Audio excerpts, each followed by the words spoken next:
that at the end of the first year, the profit is 30,000. And at the end of the fourth year, 66,000. We're asked to find a linear function that fits the information. Of course, I have to find the slope first, right? 66,000 minus 30,000 divided by 4 minus 1. So the numerator is 36,000. The denominator is 3, so it's 12,000. If you wrote 12,000 without a measurement unit, I have to deduct points. 12,000 doesn't mean anything. What is it? Profit. Exactly, because it's a ratio. The slope is a ratio, so the measurement unit has to be a ratio. So it has to be dollars per year. So it appears that it increases whatever it is, it increases by $12,000 a year. Good.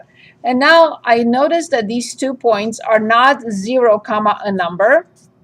I should say whatever. So then I will not be using y equals mx plus b, but y minus y1 equals the slope times x minus x1, in which the slope is 12,000. And I'm going to use the first point. So y minus 30,000 equals 12,000 x minus 1. I distribute 10,000 to x and then to negative 1. But I have to bring this over. So it's positive 30,000.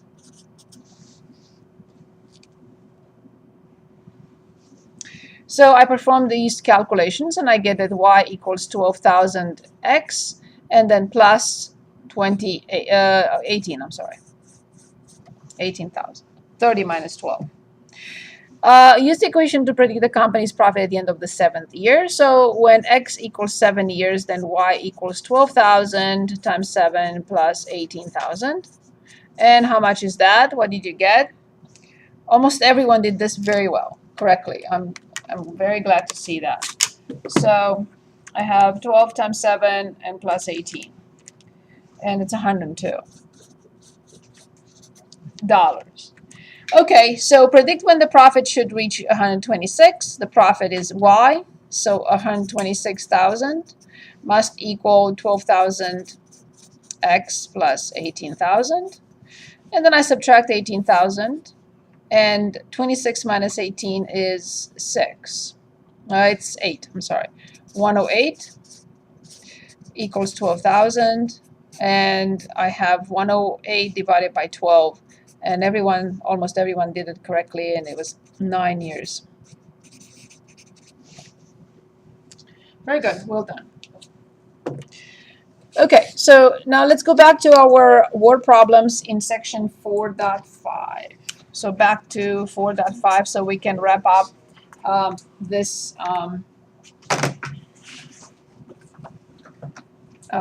chapter. Okay. I looked at one, you were taking the quiz. I selected a couple of problems, and then you can select the rest if you want. On page 293, I would like to start with problem 26. 26 on 293. Let's read the problem. I highly recommend when you work on word problems, always read the problem at least twice, just to make sure you didn't miss anything. So, Joan rented the same car model twice from Hertz, which rents the car model for a daily fee plus an additional charge per mile driven. Okay. Joan recalls that the car rented for 5 days and driven for 300 miles, I'm taking notes as I read, will cost her $178, while the same model car rented for 4 days and driven for 500 miles cost $197. Find the daily fee and find the mileage charge. Find the daily fee and find the mileage charge. So, she rented the car for 5 days. She drove it for 300 miles and paid this. Next time around, she rented for 4 days. She drove it for this, and she paid this. And the question is, Find the daily fee and find the mileage charge. What goes through your mind first after you read this problem? Please, Becky. X is days, Y is miles. Careful, because the key about the variables is in the question. Let me read that again. So you're talking about days? It's a fee per day. Is that what you meant? Okay. So then X equals the daily fee, and Y is mileage. Mileage fee. Good. Perfect. Since the problem has how many variables? Two. How many equations do we have to come up with? Exactly. And I'm ready when you are. Yes. 5x plus 3y equals 1. 300y equals 178. Do you all agree with this? So the price of $178 is consists of two portions. One portion, which is the daily fee multiplied by the number of days. The daily fee multiplied by the number of days. And the second portion is the number of miles driven times the fee per mile. Is this okay with everyone? Okay, what about the second equation? 4x plus 5y. Good. Okay, let's take 1 minute and solve it. Which method will you apply? Will you try? Will you attempt substitution? No. Why we would not attempt substitution? So you want to get rid of one of the variables? True, but why I would not attempt substitution? Fraction. Because I will have a fraction, right? If I solve for x, I will have to do a fraction with divided by 5. If I solve for x here, I will have another fraction divided by 4. If I solve for y, then I will have another fraction divided by 300. The denominator will be 300. And here the denominator will be 500. So I don't want that. So yes, the best method here is indeed the adding method or the elimination, whatever you want to call it. So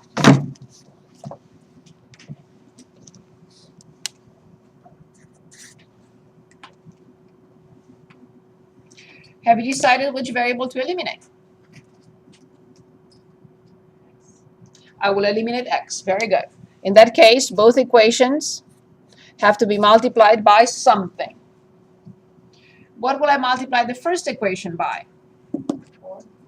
Okay, I agree with 4. Then you have to be very careful. What do we multiply the second equation by? 1. Indeed. Very good. So let's go ahead and do that.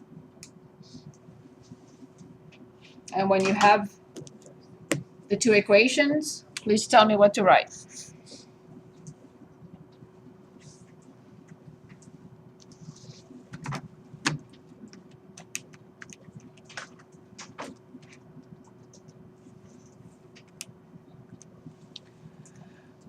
Okay, anyone? 20x Yes? plus 1200y equals 712. Do we all agree with the first equation? Thank you. Okay. Tell me when you're ready for the second one, with the second equation.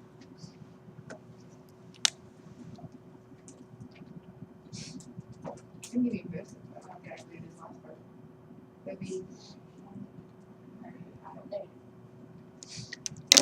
minus negative 20x minus 2500y. Negative 985.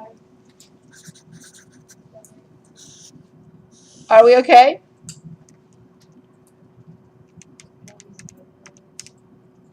Very good. So now, what happens next? That's negative 1300y. Very good. Equals? Negative 273. Good. How much is y?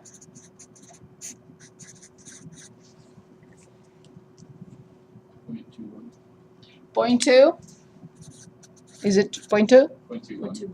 0.21. Very good. Which means that that is 21 cents per mile. Okay, we haven't finished. We have to go back to any of the two equations. So let's say we go back to the first one. It doesn't matter. So 5 times x plus 300 multiplied by 0.21 equals 178.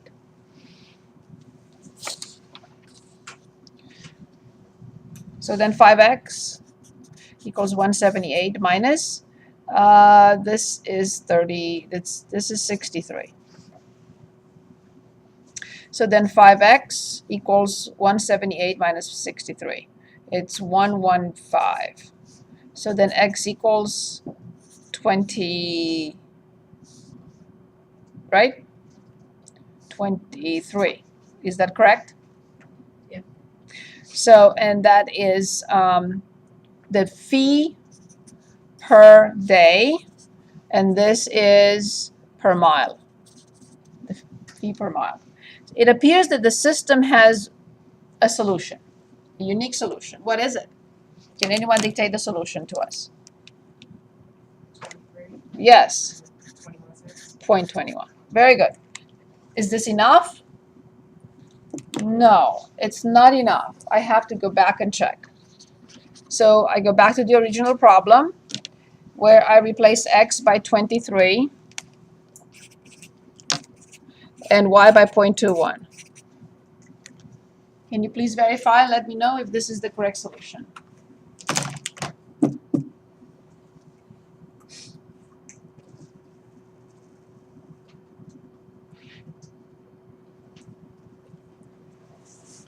Yes? Yes. Perfect. Let's look at the next problem.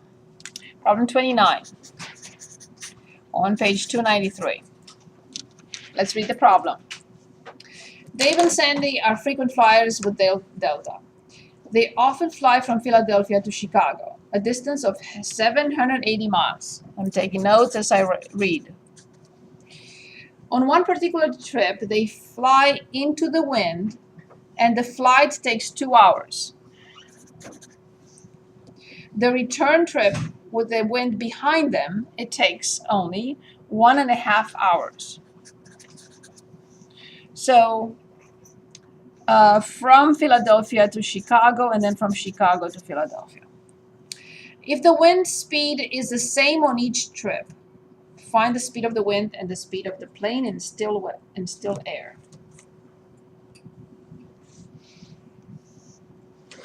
So let me try and picture the scenario here for you.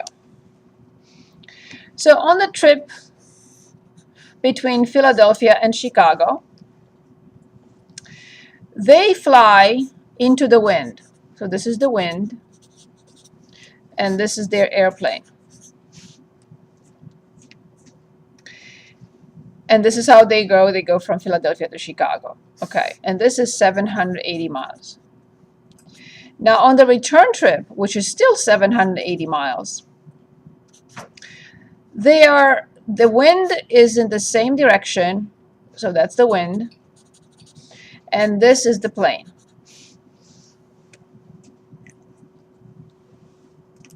I don't know the speed of the wind.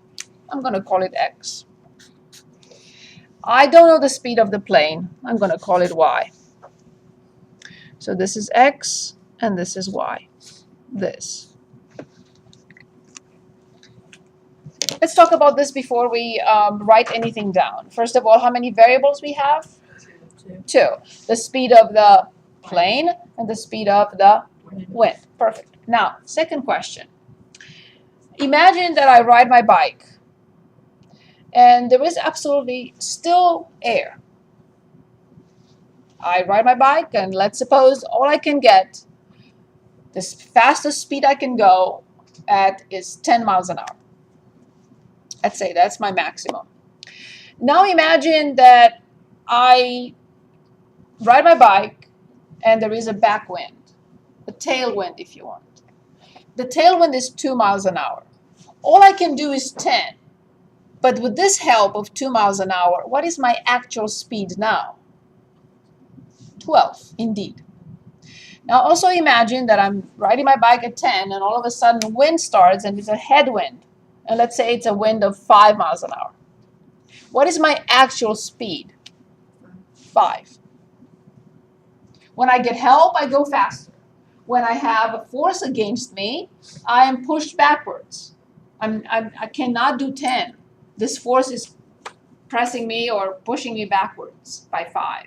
So the actual speed is 5. So this is the scenario. That's why the western winds, for example, if you travel from here to the west coast, in the winter, it will take you 6 hours and a half in the winter or the fall. If you come back, it will only take you 5. Why? It's not because the airplane, put it in the 6th gear or something. No, it's because of the headwinds or the tailwinds. So when you go from the east coast to the west coast, there is a headwind, and you can't get there as fast as you would like to. When you come back, there is a tailwind, so you're moving faster. The airplane is moving faster. Okay, so then we know we have 2 variables. We established that. The problem is asking us to solve for 2 different things. Okay, now can anyone tell us which relationship that we know of for uniform motion? Uniform. Uniform motion is not really possible. Uniform motion means no acceleration, no deceleration. The speed is constant. It's not possible. I have to go from 0 miles an hour to 30 miles an hour, and then I can keep it constant, right? I can't jump to 30 miles an hour instantaneously. I have to increasingly get to 30 miles an hour, 50 or whatever. Assuming that we are talking about uniform motion here, which means what? Distance equals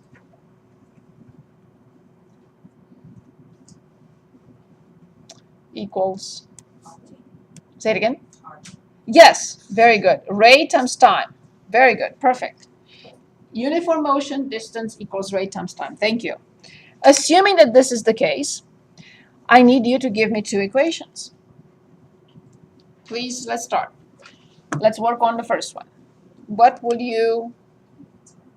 Of course, this is scenario number 1, and this is scenario number 2. They're not related. And you can say, yes, it's the same distance. True. Yes, it's the same wind speed. True. But they're not related.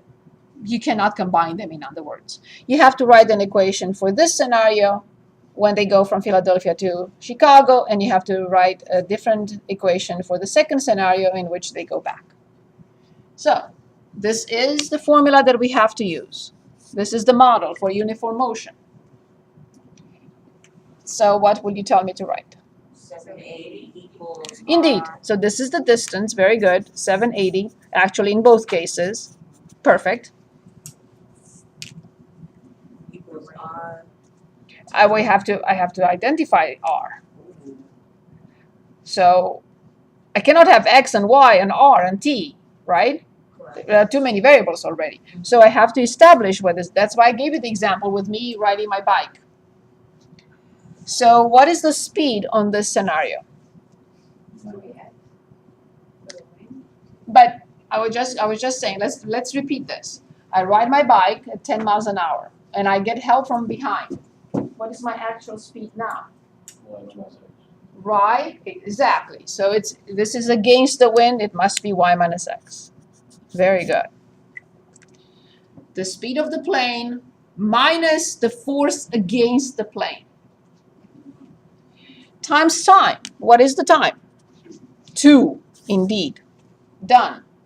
That is the equation that represents the first scenario. Do we understand this first equation? Yes, everyone? Okay, perfect. Can anyone give us the second equation, please? 780 Yes? equals y plus x. Indeed. Now we are getting help. And I would like to change this because it's 1 integer and a half, right? So 1.5. Good. Perfect. Let's go ahead and solve this. Let's take a minute and solve the system, get x and y, go back, check, and it's done.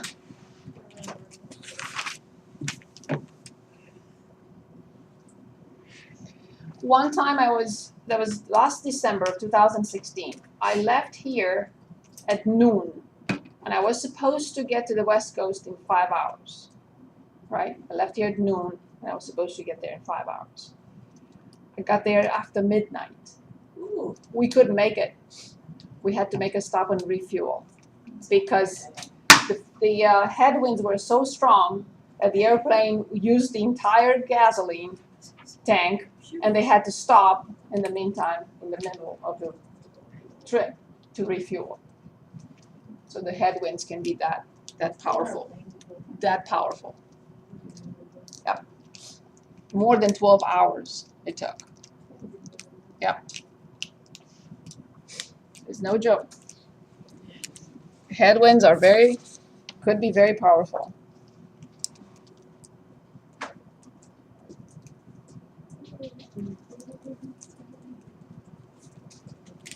Can anyone suggest how or give us an idea of how you would approach this particular system?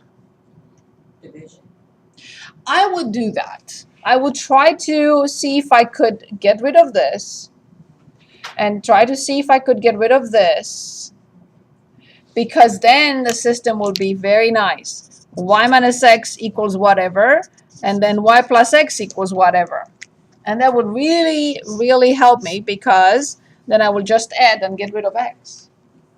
That's my dream. So when you divide 780 by 2, you will get 390, right?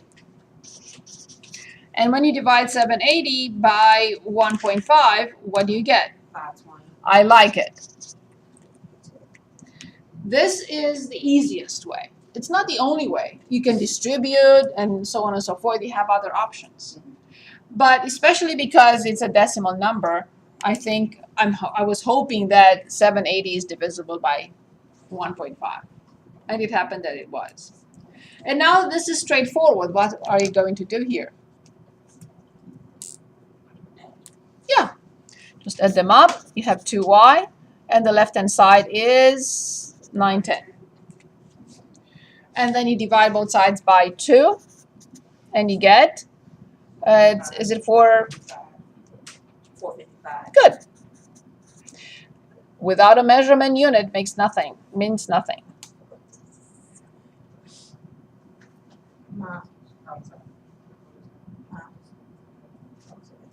It depends on what do we denote it by y. What did we denote by y? So I cannot drive at 450 or fly at 455 miles per hour. I agree. Very good. Okay, so now I have to go back and determine the other variable. So I have y. You can go anywhere here if you want. Even here it's okay, because I have to go back and check in the original system anyway. So you can say, okay, I'm going to subtract. So this is 520 equals 455 plus x, and subtract, and we get x equals, is it 65 miles per hour? So it appears that the system has a unique solution. It's a consistent system, independent equations. And it appears that the solution, well, we don't know yet. It appears that the solution is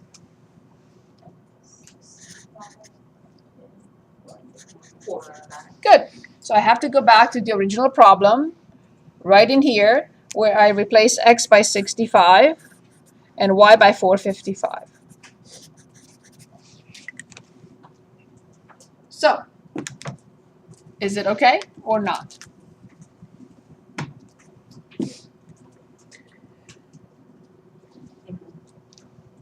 Yes? Both equations check? Yes. Perfect. So then I'll say yes. I checked. This is it. Okay. So far we looked at different types of problems. Actually, 3 different types of problems. One type of problem, which was last time, was number of people. Right? Number of adults and number of children. Okay. Here's the second type. A motion problem. Even a motion problem changed into a system of linear equations. Right? And then the previous one, what was it? we were talking about money. Money and daily fee, mileage fee, and so on and so forth. Okay? Okay, so here's another one. This next one, it's basically dealing with mixture. Mixture. We're mixing things. And let's see a couple of examples of that type. Okay, 36 on page 294.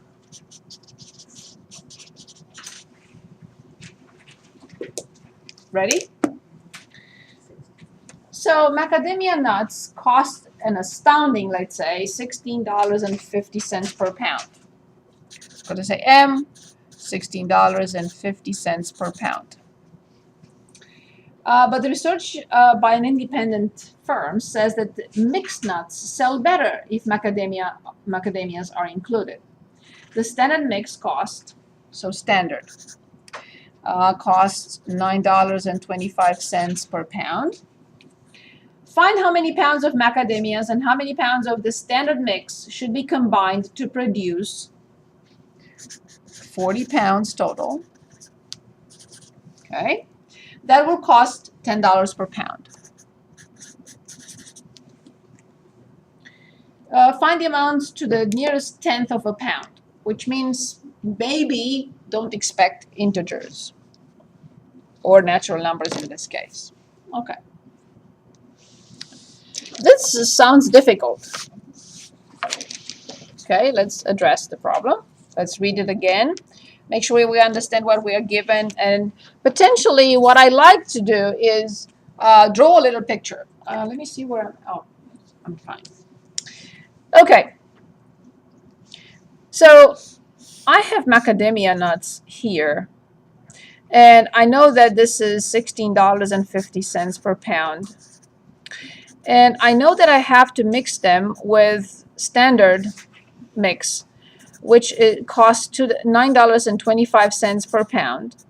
And I know that at the end of the day, in this empty container, I will empty out these two, put them in here. So I have the mixture, the total, if you want. I have 40 pounds, and I am going to be able to sell these 40 pounds at $10 per pound. What I don't know is how many pounds of this type and how many pounds of this type I should mix in the third container in order to have 40 pounds total and be able to sell them at $10 per pound. Okay, one more time. I have two containers.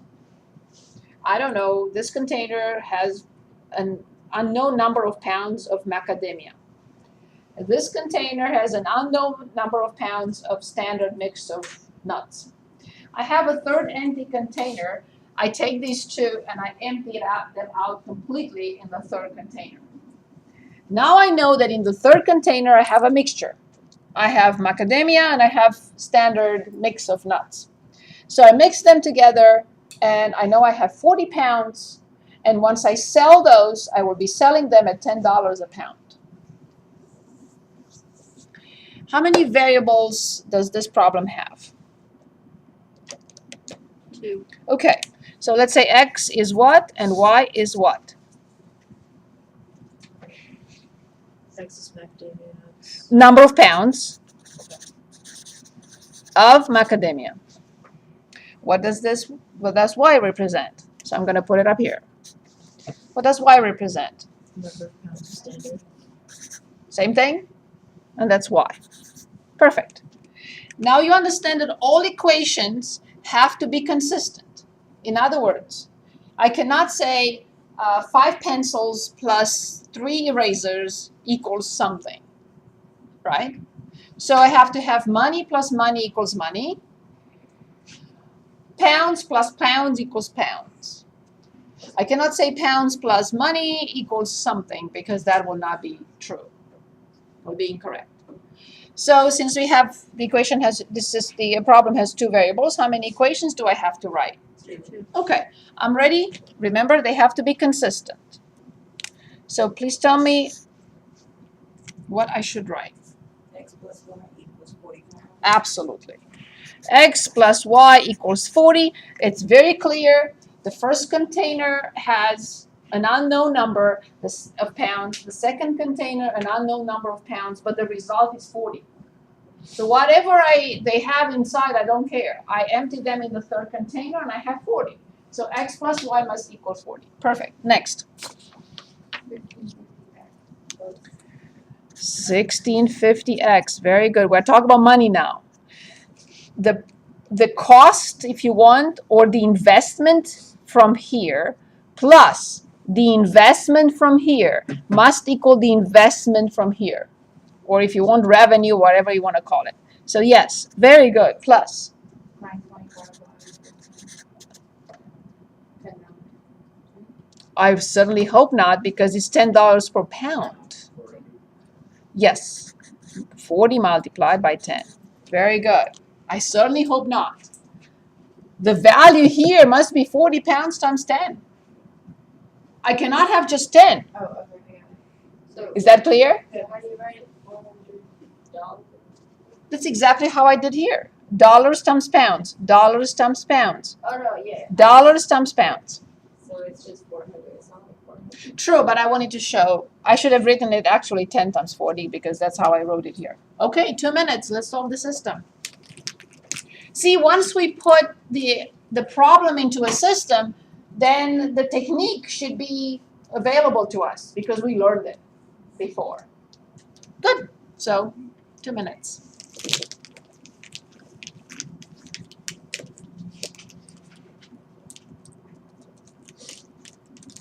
And I'd like to look at another word problem that is that deals with motion again. And we can look at another mixture, and then we can move on to chapter 8, I think.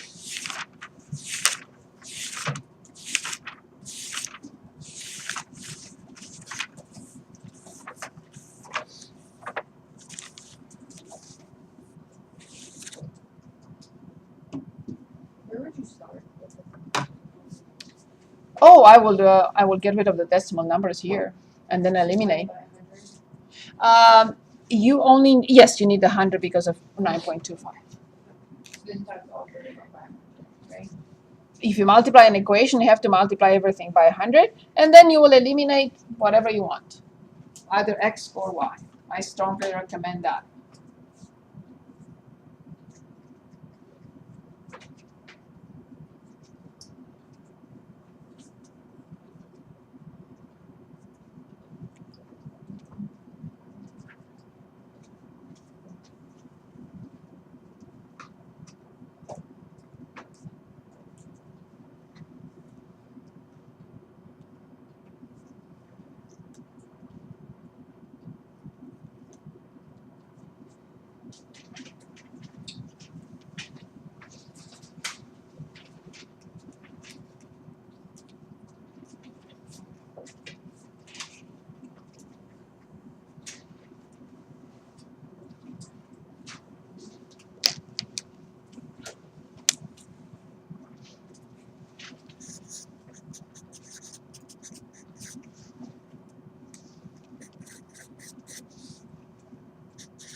So I multiplied the second equation, both sides by 100, just because I wanted to eliminate decimal numbers.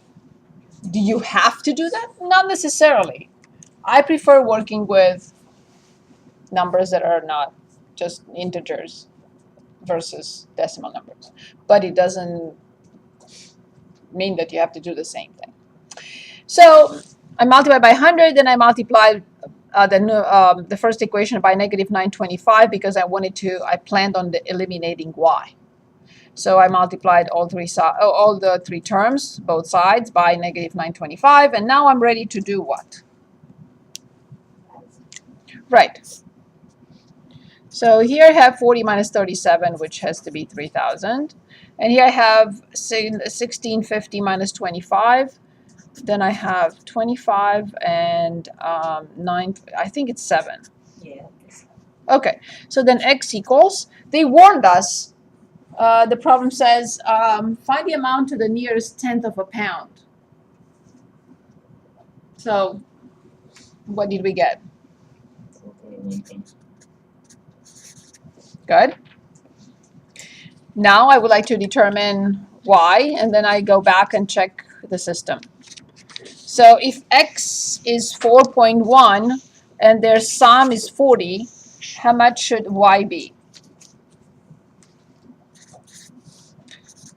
So 40 minus 4.1, 35.9? Is that correct? Yes. Okay, so we think that the solution, we are not sure yet, we think that the solution is 4.1 and 35.9. But we have to go back and check. Well, I know that 4.1 plus 35.9 is definitely 40. But I have to check the second equation, in which I multiplied 1650 by 4.1 and 35.9. And please tell me if you get roughly 400. You will not get exactly 400 because we truncated that number. We rounded it. So is that correct? So 1650 multiplied by 4.1 and plus 925 multiplied by 35.9, and I got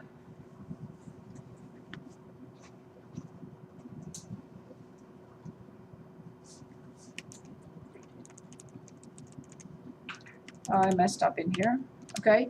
And I got 399.725, right? Because of the rounding. Good, so that is correct. Okay, let's look at another motion problem and then another mixture problem, and then we can continue. Ready? Let's look at problem 31 on page 294. Okay. Kevin began a 114-mile bicycle trip to build up stamina. 114 he needed, okay. Unfortunately, his bicycle chain broke, so he finished the trip walking. So here's my 114 miles. The whole trip took 6 hours for the whole trip. If Kevin walks at a rate of 4 miles per hour, so walking 4 miles per hour, and rides at 24 miles per hour, find the amount of time he spent on the bicycle.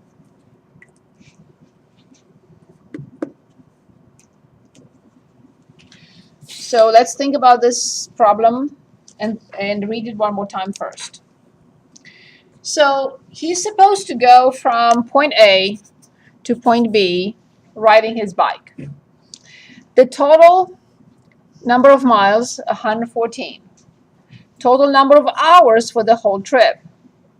But it happened that he rode his bike till this point. I'm going to call it point C. And then the rest of the trip between C and B, he had to walk. He couldn't ride his bike anymore. So between A and C, he rode his bike. But between C and B, he had no choice. He had to walk by his bike. Okay? So walking is at 4 miles per hour in my scenario, and riding his bike at 24 miles per hour. And this little figure graph, if you want, should give me the idea of what I need, what I don't have, what I need to determine, and what I have to write. So one more time, he leaves A riding his bike, but he doesn't make it to B. At this point in time somewhere along the trip of 114 miles, he couldn't continue riding his bike. So he had to walk. This is his speed walking, and this is his speed riding the bike. We're asked to determine how long it took him to ride the bike between A and C.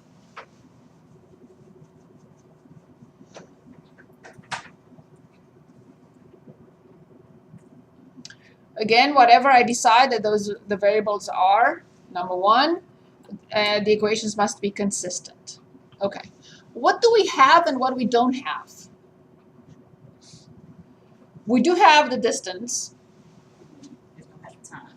We don't have excellent. We don't have the time for riding, and we don't have the time for walking. Excellent. So I have to use two names.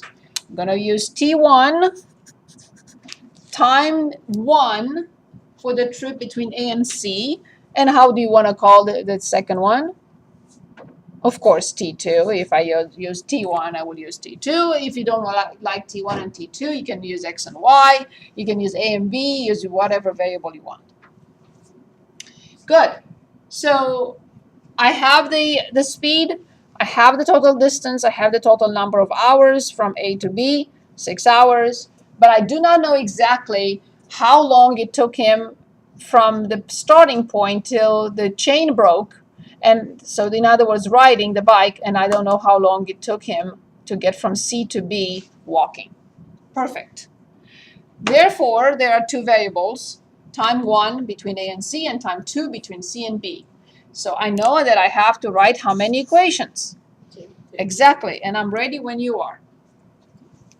Remember, equations have to be consistent.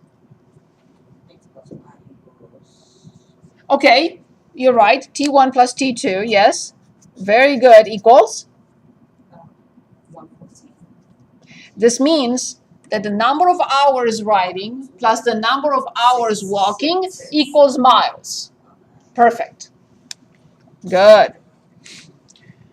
Yes, number of hours plus number of hours equals number of hours. Excellent. Second one.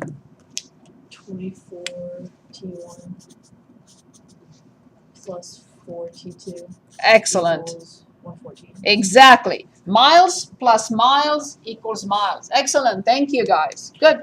1 minute, please.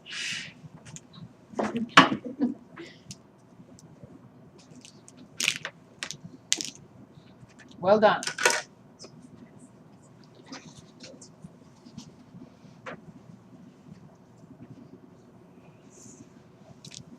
Use any variables you like. If you don't like T1 and T2 because they represent time, use X and Y, use whatever you want.